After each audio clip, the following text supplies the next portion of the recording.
बच्चा या अब हमार सोना डीजल वाला हमार पियावा चलावा डीजल गाड़िया हमार सैया चलावा डीजल गाड़िया।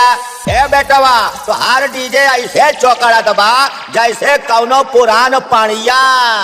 यानी सुर में बजावा बेटवा, सुर में बजावा। ये का पाँव पाँव चौकड़त है रे।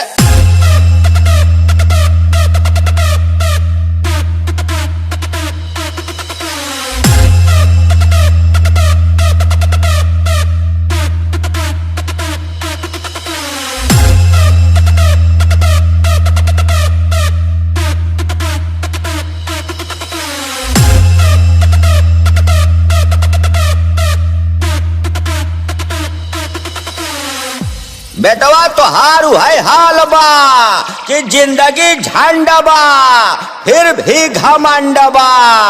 तो हार औकात चवन्नी भाई का नहीं और चला आहा डीजे बजावा और सड़हा डिब्बा बजाए के पैसा भजावा घंटा भजाऊ ब्या आवा।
अबे नंबर 1 झटा कुत्ता, हमरे सामने बजाबे तो तोर गाड़ फाड़ जाई।